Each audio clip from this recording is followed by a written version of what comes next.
Irán, terroristas de Irán con actividad en suelo norteamericano. La información dice que se han interceptado comunicaciones cifradas que se cree que se originaron efectivamente en Irán y podrían servir como un detonante operativo para que esas células durmientes comiencen a actuar en territorio norteamericano. Una noticia muy importante que acaba de revelar la cadena ABC News a esta hora. Sí, ABC News, una de las más importantes de Estados Unidos.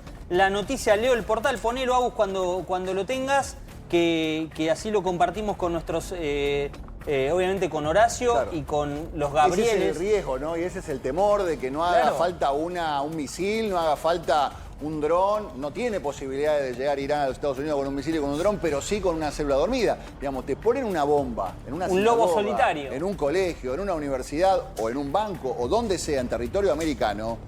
¿Y hacia dónde va esta guerra? Totalmente. Bueno, dice la nota de ABC News, la leemos, la compartimos, que dice: la alerta revisada por ABC News cita el análisis de señales preliminares de una transmisión probablemente de origen iraní que se transmitió en varios países poco después de la muerte del ayatollah Ali Khamenei. Esta es información que tiene la cadena ABC. Sí, ahí te la había pasado, fíjate, que... Perfecto, lo vamos compartiendo, lo vamos hablando entre todos. Sí. Horacio, esto es realmente preocupante. Si hay células dormidas activadas por el régimen iraní, bueno, es otro tipo de contexto de guerra, ¿eh? Obviamente. Y sabés que hay una preocupación con respecto a las conexiones. Están monitoreando internet, están monitoreando comunicaciones digitales, pero lo que estaban viendo con mucha preocupación era que había empezado a aparecer una comunicación de radiofrecuencia, onda corta, onda larga, digamos, no habitual, y que probablemente ese haya sido el canal por el que empezaron a comunicar esta clase de actividades. Es impresionante la información, insisto. Bueno, los tenemos... ya están los Gabrieles. ¿Lo sumamos, Horacio, te parece? Por supuesto, obviamente. Te retraso unos minutos, pero vale la pena. Pero los dos, claro, Gabrieles. Encima son amigos, obvio, claro, encima tienen la mejor onda. Gabriel Astrosky, que está a mi derecha. Gabriel, mirá, estás a mi derecha. Y Gabriel Ventasgal, que está a tu izquierda, Horacio. Bien. Arranco con Ventasgal, ¿te parece, Astrosky? No creo que te opongas porque sos amigo y porque ya estuviste hace unos minutitos también aquí. Lo presentamos. Hola, Gabriel, ¿cómo estás? Mucho menos frío que Ostrovsky. Oh, está abrigado, está en el balcón, ahí estoy con el balcón. Gabriel está ahí firme como rulo de estatua, está congelado, pobre. Es el balcón de Astrosky, no es el balcón de Perón, es el balcón de Astrosky. Le quiero consultar a Ventasgal esta noticia de último momento. Te la mostramos por las dudas que no la hayas podido ver porque es reciente, Gabriel. Dice: Irán puede estar activando células durmientes fuera del país, dice la alerta.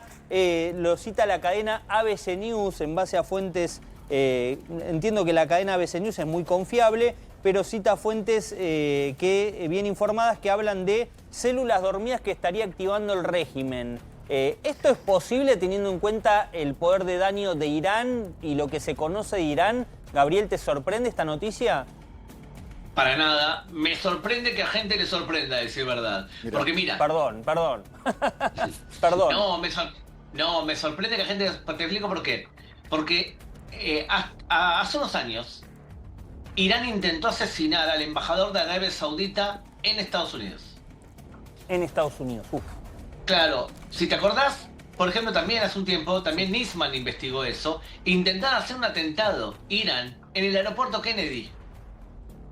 O sea, tiene células dormidas por todas partes, Irán. Claro, el modus operandi de Irán se conoce como atentado en la repisa. Y es que te hacen toda la planificación de un atentado, utilizando a veces a chiitas locales y aprovechando otra cosa que aumentó la peligrosidad. Y es que Venezuela, Cuba, Nicaragua, Bolivia entregaron pasaporte de esos países para que chiitas puedan deambular por el continente. O sea, si es verdad que el papá de Tarek El Ethani, antiguo vicepresidente de Venezuela, le entregó cuando estaba como embajador en Siria un montón de pasaportes a chiitas, ¿Cómo puede un servicio de inteligencia, incluso el de Estados Unidos, evitar que un civil venezolano deambule y pase fronteras si tiene los papeles en regla? Claro. O sea que es muy complicado debido a esto evitar un atentado si es que una sola persona planificó un atentado a la repisa.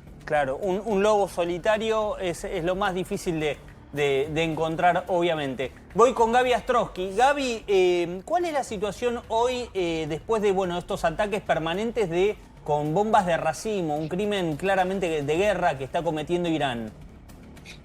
Bueno, la última noticia que podríamos dar, Nacho, indica que fuentes iraníes salieron de alguna manera, a amenazar a Israel, indicando que a partir de mañana Israel ya no verá misiles de racimo sobre sus cielos, sino que empezará a ver lo que realmente ellos determinan como el arsenal armamentístico que tienen, y hablan de misiles de mucho mayor peso a nivel toneladas. Es una amenaza que hasta ahora, hace minutos, empezó a circular por medio de canales iraníes. Claramente no deja de sorprendernos esta noticia, todos los ataques que vienen produciendo durante el día de hoy, los ataques que se vienen produciendo desde el Líbano por parte de Hezbollah. Hace instantes, de hecho, cayó un misil lanzado desde Irán hacia el norte del país, hacia la ciudad de Naharía, que cayó en campo abierto, por eso no hubo que lamentar ningún tipo de víctima. ¿Qué decirte, Nacho? La realidad es que los ataques continúan de manera incesante. ¿Hora? No, estoy pensando en lo que recién decían los Gabrieles, de esta cuestión de que un atentado no se prepara de un día para otro, y es probable que la gente, estas células dormidas, lleven años, digamos, como pasó en el 9/11, que había gente que hacía años que estaba en Estados Unidos y que hasta al mismo gobierno de Estados Unidos los había entrenado, o los mismos americanos los habían entrenado para alguno de esos atentados. Es muy probable que la gente que está participando en esas células no esté llegando ahora o no haya llegado en las últimas horas o en las últimas semanas, sino que estén afuera del radar completamente y que formen parte de la sociedad hace años. Claro, eso es tremendo. Están Mirá, infiltrados. Horacio, a mí me preocupa, la verdad, me preocupa que estén copiando lo que hace el Estado Islámico. Resulta que hace un tiempo un español llamado Abu Musa Absuri, Abu Musa el Sirio, ¿está bien? Escribió un libro que más o menos te lo resumo y dice lo siguiente: aquel que está convencido de una causa tiene que adoctrinarse solo, tiene que planificar un atentado solo, tiene que ejecutarlo solo y tiene que filmarse. Él no respeta ninguna jerarquía. Entonces la posibilidad de que haya iraníes dando vuelta, claro, que estén con la causa de los ayatolas y que ejecuten atentados sin que le den la orden, claro, y también es algo que preocupa. O sea que tenés el lobo solitario y este tipo de acciones por este hombre Abu Musa Absuri, que se llama solo yihadista. Mirá. O sea, él hace todo solo. Claro. Ambos patrones son muy difíciles de abortar por un servicio de inteligencia. Claro, claro. Eso tiene explicación porque mucha gente decía, ¿cómo puede ser que descabezaron el régimen y sigan los ataques? No importa, no hay órdenes. La orden ya se dio hace mucho tiempo y yo reacciono en el momento que considero que reacciono. No hace falta que alguien me dé una orden porque ya me la dieron en su momento y yo lo único que hice fue esperar el momento indicado. Claro. Y ahora se suma algo que es claro, que es la estrategia de Irán, y es: ellos lo que intentan hacer ahora es matar soldados o civiles norteamericanos, claro, atentar contra países que son aliados de Estados Unidos, y además, si es posible, crear una anarquía económica, o sea, una crisis económica, porque la lógica de Irán es: me están vapuleando, entonces yo lo que tengo que hacer es crear una crisis para que los gobiernos del mundo frenen a Trump. Claro. Claro. Por ahora, sin éxito. Le pregunto a Gaby Astrosky. Dejame sumar. Sí. Sí, Nacho. No, Te sumaba solamente sumarte a lo que estaba diciendo recién Gaby respecto de estas células dormidas. Ya fue el mismo Irán que la semana pasada, una vez comenzada la operación militar, había anunciado que están preparados para poder atacar en cualquier parte del mundo, embajadas, instituciones o cualquier otro punto civil a lo largo del mundo. Entonces, al empezar a desarrollarse, al verse al descubierto, estas células dormidas que ustedes mencionaban en Estados Unidos, de alguna manera queda al descubierto también todo lo que estaban diciendo desde Irán la semana pasada. Digo, ¿tienen la capacidad? Sí, por supuesto que tienen la capacidad. Directa o indirectamente tienen la capacidad de poder atentar contra el lugar que quieran. Claro. Gaby Astrosky, te pregunto, ¿hay posibilidades de que hayan caído bombas sin que hayan sonado las alertas en las calles de Tel Aviv? ¿Se trata de las bombas de racimo? ¿Por qué bueno, hay testimonios que dicen que sí, pero como vos estás ahí, te pregunto, ¿por qué ocurre? Si es que ocurre. Lo que pasó hace un rato, y es una situación que confunde a mucha gente, incluso acá dentro del país, es lo siguiente. Hace aproximadamente hora y media, 2 horas, hubo un lanzamiento hacia Tel Aviv, directamente no desde Irán, sino desde Hezbollah en el Líbano. El tema es el siguiente. Nosotros tenemos la alerta temprana solamente cuando el misil viene disparado desde Irán. Entonces, el sistema de defensa rastrea el lanzamiento desde Irán, informa entre 8 y 12 minutos antes y luego vuelve a sonar la segunda alarma, ya sí en el lugar en el cual puede llegar a impactar. Ahora, cuando el lanzamiento viene desde Hezbollah en el Líbano, no existe la alerta temprana, por lo cual, hace un rato, cuando Hezbollah lanzó hacia el centro del país, hacia precisamente la ciudad de Tel Aviv, hubo directamente la alarma del minuto y medio antes. Por lo cual, si alguien estaba esperando la alarma de los entre 8 y 12 minutos antes, no la recibió. No existe, No, muy importante. Ahí comparten la frontera, obviamente, esa es la gran diferencia. Exactamente, al estar mucho más cerca, indica solamente, suena solamente el alarma del minuto y medio antes, minuto y medio, y en este caso estamos hablando, perdón, de minuto y medio, Gaby, porque estaba siendo lanzado del Líbano a Tel Aviv. Eso es cuando el interesante. Líbano tira contra el norte, Claro. el tiempo es mucho menor. Claro, eso te quería preguntar. ¿Cuánto tiempo demora desde que lanzan en Irán hasta que llega a Israel? ¿Y cuánto tiempo demora desde que lanzan desde el Líbano hasta que llega a Israel? Según lo estipulado, es aproximadamente 15 minutos desde Irán hacia Israel, y por eso entonces existe la alerta temprana de entre 8 y 12 minutos. Claro. Pero cuando Hezbollah tira desde el Líbano, o cuando Hamas tira desde Gaza, o cuando los hutíes tiran desde Yemen, es el mayor de los tiempos 1 minuto y medio. Claro. Por ejemplo, a Tel Aviv es 1 minuto y medio. Si, por ejemplo, la gente que está en el norte, muy cercana a la frontera con el Líbano, tiene entre 30 y 60 segundos. Y en algunos casos menos. Qué locura. Tenemos un video, Lula Baldi, de las bombas de racimo, o de un misil que lleva bombas de racimo. ¿Cómo es eso? Un misil de racimo de cerca, que lo muestra un periodista de CBS News, que es impactante la imagen. Porque claro, nosotros hablamos de esto, pero la verdad es que, nos queda lejos, ¿no? Entender un poco de qué se trata. Está de pie junto a un tanque de combustible de este misil iraní que recién mencionaba también Gaby Astrosky, que impacta en Israel. Vamos a escuchar una parte y ahora les comento de qué se trata. It shows the sophistication of this missile, but also the size. This is about half of the incoming missile. There would be another fuel tank, then another pod that has the targeting devices, and at the very end there would be exactamente, es un misil, un cohete, una bomba, que es lo que está explicando, que puede ser lanzado desde un avión, desde una artillería, desde un lanzador, y a cierta altura ese contenedor se abre y libera estas decenas o cientos de pequeños de bombas, ¿no? Pequeñas cargas que sí explotan al impactar contra un suelo o un objetivo, ¿no? Por eso se llama misil de racimo, porque se terminan abriendo. Claro. Son misiles que llevan sus municiones. Claro, lo que se puede hacer es interceptar el misil, pero no las cargas de racimo. Claro. Exactamente. Entonces, lo que no hay un punto concreto al que caigan las bombas, sino que a distintos puntos es lo que nos contaban los dos Gabis en días anteriores respecto al tema del racimo. Claro. Recién decía que la explosión de racimo recién explota una vez que toca, que hace contacto en el piso. Recién ahí explota. Cuando toca un objetivo. Y señala también que son armas que no están diseñadas para objetivos militares precisos, sino claramente para infligir un daño mayor a poblaciones civiles en este caso. Para matar civiles. Básicamente Irán quiere matar civiles con esto, no objetivos militares. Horacio, querido, te agradezco mucho. Te quedaste 25 minutos. Todo bien, casi, Nacho, impresionante. todo bien. Vale cada minuto. Vale cada minuto.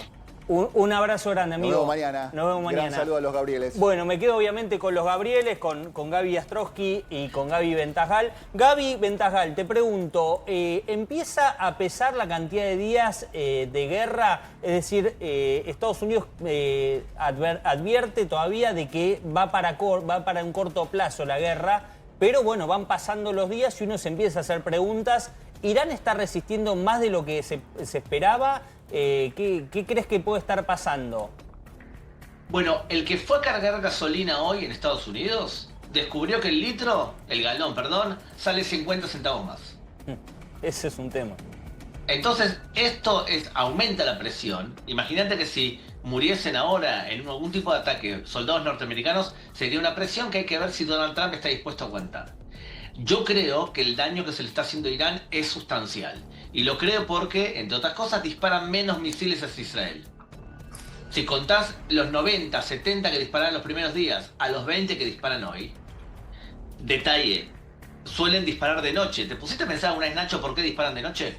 No, ¿por qué? A ver, explícame, porque las preguntas que yo me hago, soy neófito en esto, vos sos especialista, pero son las mismas que se hace la gente en la casa. Disparan de noche porque la gasolina sólida que le meten a los misiles pueden explotar por el sol. O sea, puede hacer un accidente. Y entonces encima, cuando vos empezás a mover las lanzaderas, si es de día, pueden captarte un poco mejor. Entonces, se ahorra la posibilidad del peligro y además trabajan en la oscuridad. Entonces disparan de noche. Ahora, disparan menos cohetes, ¿está bien? Y por otro lado, ya pasamos la época del ataque solamente militar, sino que están atacando ahora objetivos económicos.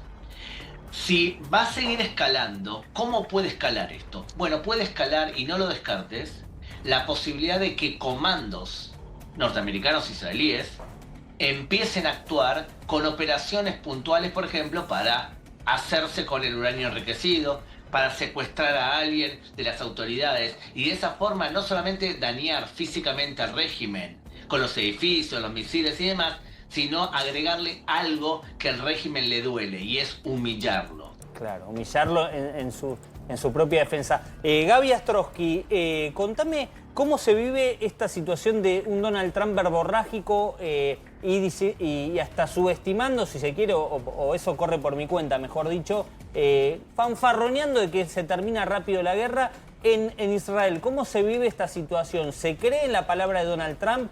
¿Qué imagen tiene Donald Trump en Israel?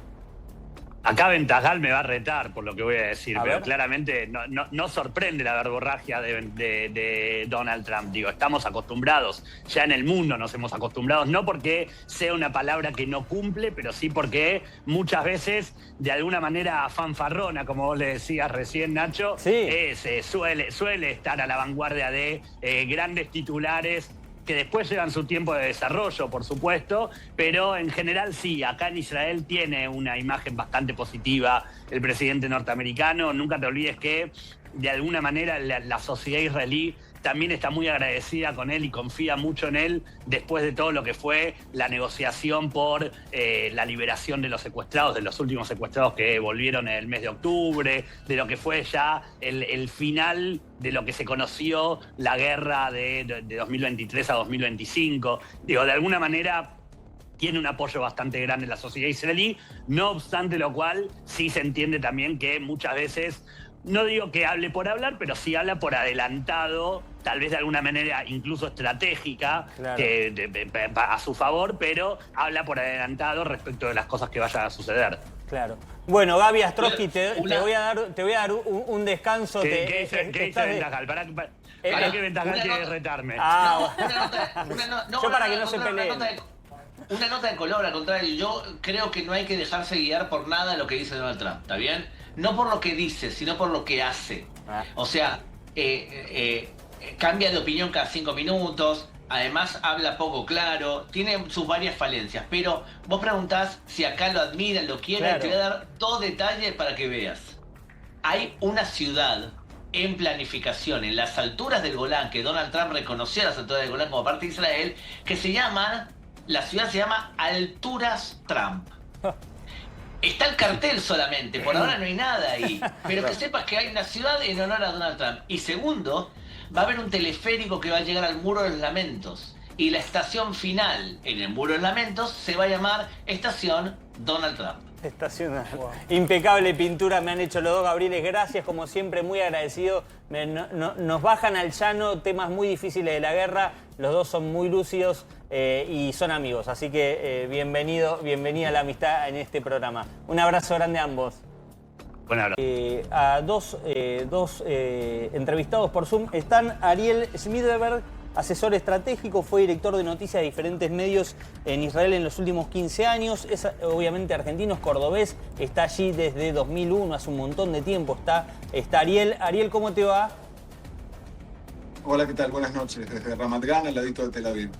Bueno, contame, haceme un primer pantallazo de cómo están viviendo esta situación. Obviamente, día 10 de guerra, se está extendiendo tal vez más de lo que decía o fanfarroneaba Donald Trump, pero evidentemente Estados Unidos está decidido a terminar con el régimen, Ariel. Sí, es una realidad muy tensa. Digamos que la población acá está viviendo de alarma a alarma. Y cabe destacar que en los últimos días la suma de la organización terrorista del Hezbollah desde el sur del Líbano ha convertido la situación tensa desde un principio en mucho más tensa aún. Incluso es interesante ver de que mientras estaban ustedes hablando hace 2 minutos con los dos Gabriel sobre cuál es la simpatía que tiene Israel con el presidente americano Donald Trump, hay informaciones aquí en las que Trump está diciendo de que la guerra está bastante concluida, o sea que de alguna manera está empezando a remarcar que el final, por lo menos en su forma de ver las cosas, se empieza a acercar. Claro. Está también Raúl Oloco, lo sumamos a Raúl Oloco, que fue secretario de Energía de la Nación, que supo ocupar un cargo importante, relevante en materia energética.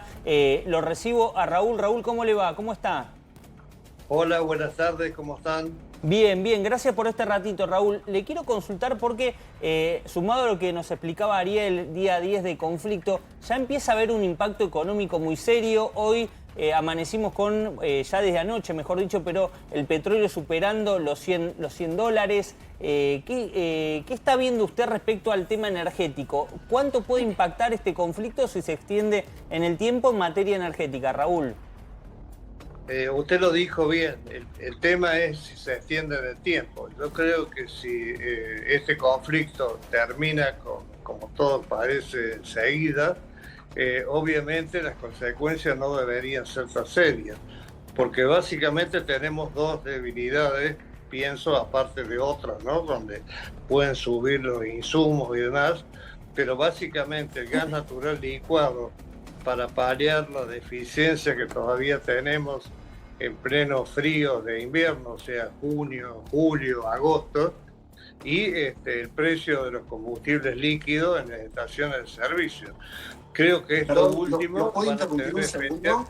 Espera, Ariel, espera que termine Raúl y ya te doy la palabra a vos. Solo para decirles de que estamos en vivo, ahora acabo de recibir el celular, un mensaje de que tenemos alarma. No, anda, Ariel, perdón, anda, si tenés que ir, anda. Así que, si quieren, después continuamos la entrevista. Uy, Ariel, bueno, resguardate, muchas gracias y perdón, impresionante. Bueno, estas son las cosas de la guerra. Ariel Schmiedeberg, que tuvo que ir al refugio. Estaban sonando las alarmas. Pensé que yo me sorprendí, que claro, me sorprendí. El celular, Nacho, y se ve que tenés estaba al aire. obedecerla sí o sí, no hay manera de quedarse donde están. No tenés ninguna chance. Yo pensé que tenía un problema o tenía una acotación para sumarle, Raúl, a lo que estábamos hablando en tema energético, pero no, bueno, estos son los temas del vivo. Le pido disculpas. Raúl, continúe, por favor. Tenía absoluta prioridad, mucho más que nosotros. Absolutamente. Ellos están arriesgando la vida día a día, ¿no? No, le decía, inclusive con los combustibles líquidos en las estaciones de servicio, creo de que la situación no es igual para todas las prestadoras. Por ejemplo, YPF, que tiene la mayoría del mercado, creo que tranquilamente puede soportar unos días sin aumentar los combustibles, porque YPF produce combustibles propios, ¿no es cierto? Claro. Tiene integrada su producción. Creo que depende del conflicto, pero no es solamente Argentina. Creo que si el conflicto se extiende en el tiempo, el mundo entra en una crisis seria de la que nosotros no podemos estar exentos porque estamos inmerso en él, ¿no? Raúl, con respecto a eso, Lucía lo saluda, un placer escucharlo como siempre. Sabemos del cierre del estrecho de Hormuz, pregunto, ¿hay alguna posibilidad de que se paralice la producción petrolera en el Golfo con respecto a esto? Mire, nosotros no dependemos tanto de la producción del Golfo, ¿no? Dependemos de otras fuentes de energía y tenemos en última instancia una producción de petróleo importante a nivel país en estos momentos. Sí. Yo le diría que el petróleo es el único que se salva de esta situación de emergencia en estos momentos. Por ejemplo, gas natural licuado que podríamos exportar al mundo no lo podemos hacer por falta de infraestructura, mientras que petróleo crudo estamos exportando, si bien casi a full y con este beneficio en los precios internacionales importante más todavía. Creo que en última instancia no nos vamos a quedar como el caso Cuba o Venezuela sin petróleo para producir naftas, ¿no? Claro. Bueno, a ver, este conflicto, usted decía, Raúl, si termina pronto va a quedar atrás en los problemas, o mejor dicho, no va a ser tan importante el impacto de esta suba que vimos hoy. Pero claro, el asunto es si esto se extiende más de lo previsto. En principio Donald Trump confía de que no, dice que no, que esto es muy rápido. Pero bueno, Irán también está defendiéndose y está haciendo valer su poderío armamentístico. ¿Y qué imagina respecto al impacto de este tema del petróleo? ¿Algo similar a lo que pasó en la guerra entre Rusia y Ucrania inicialmente en 2022, cuando recién comenzaba el conflicto y hubo subas realmente muy importantes, tanto del petróleo después como de los alimentos? Creo que en la guerra de Ucrania, básicamente los mercados que se vieron comprometidos fueron los europeos, ¿no? Sobre todo con el gas que provenía de Rusia y demás. Yo creo que esta crisis, vuelvo a insistirle, Argentina tiene posibilidades en última instancia, vía gobierno e inclusive los privados, de no sufrir tanto las consecuencias. No le estoy hablando de precio, le estoy hablando de la posibilidad de la escasez de petróleo, que es lo que se puede llegar a producir a nivel mundial y precios exorbitantes. Hay alguien que por supuesto creo que es bastante fatalista, pero están hablando de que si el precio del petróleo por barril en estos momentos está cerca de los $120, sí, bien puede llegar a los 200. ¿A los 200? Uf. No, a los 200, bueno, sería... ¿cuál es el precio récord? ¿Recuerda usted, Raúl, que es un especialista, el precio récord del barril, a cuánto llegó? No, mire, nunca sucedió lo que está sucediendo ahora. O sea, la limitación del estrecho de Hormuz perjudica básicamente a los países asiáticos como China, como la India, o sea, hay muchos países comprometidos y es la base sustancial del mercado de petróleo a nivel internacional. Imagínense, claro, que prácticamente se ha dejado de producir en estos momentos el 25% del petróleo a nivel internacional, ¿no? O sea que estamos en una verdadera crisis, pero todo tiene sus ventajas y sus inconvenientes a nivel de Argentina. Por ejemplo, nosotros tenemos la oportunidad en estos momentos de seguir avanzando para ser un proveedor confiable en el futuro, claro, haciendo todas las obras de infraestructura que corresponden, de gas natural licuado sobre todo, y de petróleo para poder sacar todo el petróleo que tenemos en Vaca Muerta, que somos la cuarta reserva mundial, que no es poco, de petróleo no convencional. Claro. Yo creo de que Argentina, básicamente, que es lo que nos interesa, que es lo que nos puede pasar, es el momento de afianzarnos como un proveedor confiable para los momentos no de crisis, sino, claro, de paz. Claro. Creo que para esto tenemos que trabajar intensamente los argentinos en estos momentos. Respecto al precio de las naftas, que es lo que más impacta en, sí, la población, y bueno, tenemos que elegir qué queremos pagar: subsidios a los argentinos, pagar todo a través de los subsidios, o pagar el precio internacional de la nafta, los que realmente la usamos. Claro. De una vez por todas tenemos que decidir, ¿no?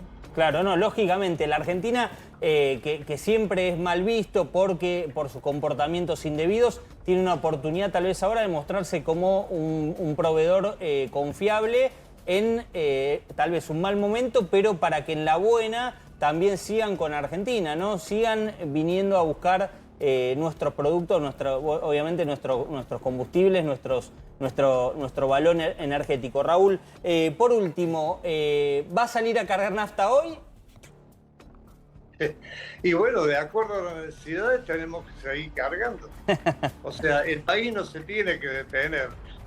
Creo que el país tiene que insertarse a nivel internacional. No vivimos en una burbuja, ¿no?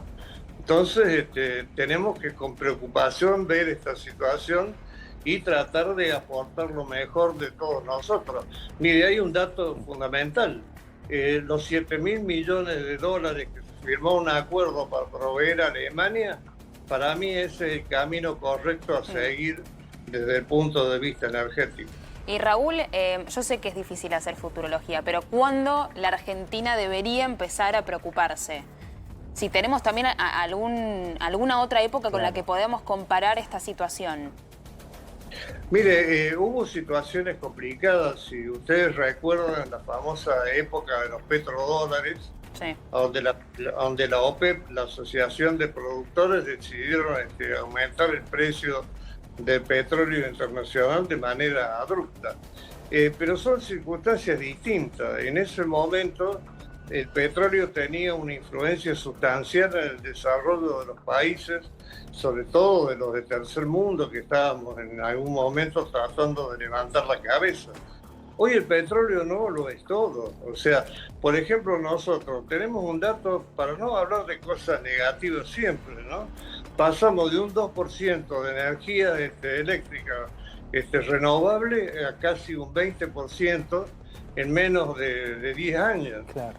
Creo que hay otras maneras de reemplazar y de presentarse ante el mundo que no solamente los combustibles derivados de los hidrocarburos, ¿no? Bueno, justo la Argentina... Hay otras posibilidades.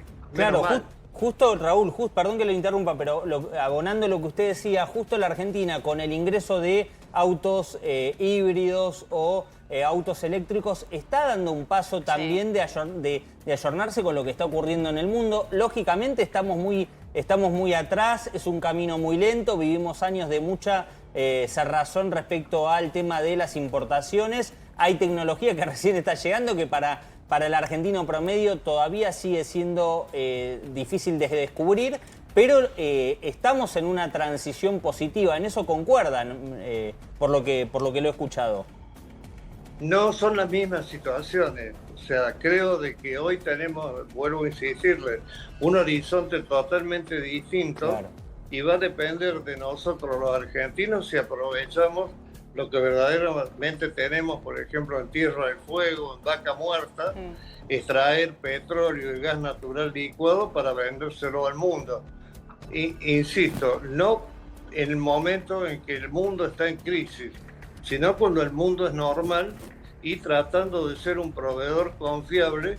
De esa manera, bueno, creo que podemos lograr una balanza comercial que en definitiva es la única una balanza comercial energética que es la única que beneficia a todos los argentinos, porque esta circunstancia de estos momentos se beneficia única y exclusivamente el que produce petróleo. Claro. O sea, no se traslada al resto de la población. Tenemos que intentar ser proveedores confiables para que se trasladen estos beneficios a toda la población y, por ejemplo, extender a toda la Argentina el gas natural, que lo tenemos barato. Algún día tenemos que producir lo suficiente para que ese gas cueste la mitad de lo que nos está costando ahora a los argentinos, Raúl, en nuestro domicilio, ¿no? Raúl, más allá del tema del gas, que comparto plenamente que deberíamos tener para nosotros y para sacar afuera, yo creo que con el tema de Vaca Muerta hoy por hoy se está trabajando, hoy puntualmente ahora en Nueva York, el tema de sacar todo esto para el exterior como un potencial argentino. No sé si coincide conmigo. Pero es lógico, es el momento que tienen que aprovechar y supongo que lo están haciendo a full. O sea, todo lo que puedan sacar de petróleo es lo único que hoy en estos momentos se puede exportar. El gas natural todavía estamos en veremos, porque los argentinos tenemos que aprovechar las circunstancias y no los momentos políticos. Porque, por ejemplo, les quiero recordar a ustedes que en la época de Macri se puso un barco YPF en Bahía Blanca que iba a exportar gas natural licuado. Claro. Cuando subió el gobierno de Fernández, anularon el contrato y a YPF creo que le costó más allá de 300 millones de dólares. Esa falta de continuidad política es lo que nos hace débil como país. Bien. Gracias, Raúl. Raúl Loloco, exsecretario de Energía. Ha sido muy amable, muy interesante escucharlo como siempre, Raúl. Gracias a ustedes. Hasta